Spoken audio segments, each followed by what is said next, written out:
Welcome back to the Journal Audit tutorial series. This module reads Publishing Consistency, how many articles appear each year, whether any year drifts away from the median, and whether the volume and issue structure make sense. It culminates in the cross-source article count reconciliation because a wide gap between article metadata and the publisher archive signals a lagging index or articles quietly removed.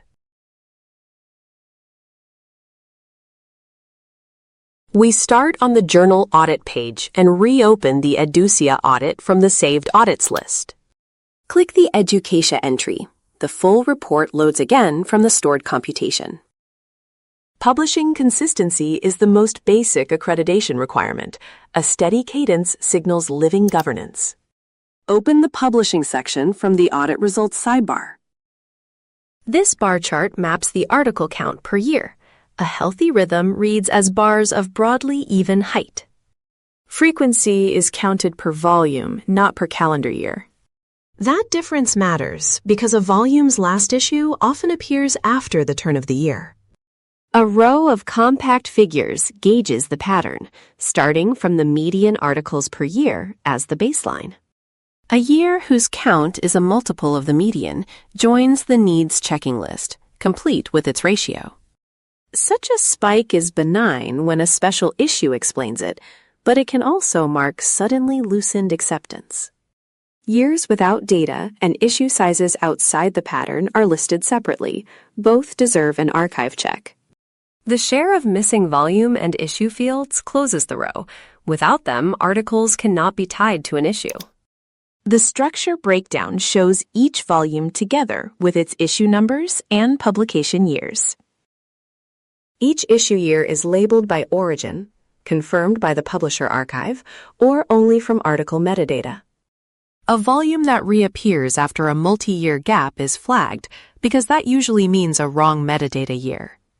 Now the most important part of this panel, the cross-source article count reconciliation. The verdict above the table states one of three things. Sources agree, the year spread differs, or the totals differ. Why compare it all? A total gap signals a lagging index, or more seriously, articles quietly removed. A differing spread with equal totals means nothing is missing, only the year recorded on articles is wrong. One source serves as the reference, and the others log their deviation. A plus means that source records more. The per volume and issue breakdown pinpoints the differing issue, and each issue year links to its original page. The basis list under the table states how each source was counted, so the numbers can be retested. The final table reads the spread of article years inside each issue, one layer deeper than the yearly table. When many articles carry dates outside their issue year, the article count per issue still stays correct.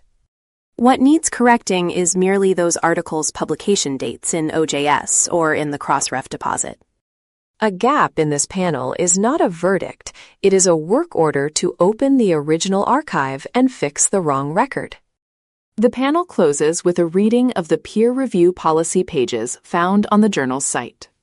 Each card logs which elements the page contains and which it lacks, with quoted sentences as evidence. For an accreditation assessor, this is claim versus proof.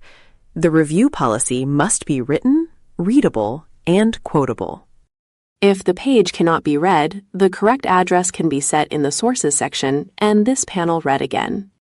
Educia's publishing pattern is now legible from three sides at once: article metadata, the volume structure, and the publisher archive as the comparing witness. The gaps shown here are not verdicts, but a checklist whose every line carries a link as evidence.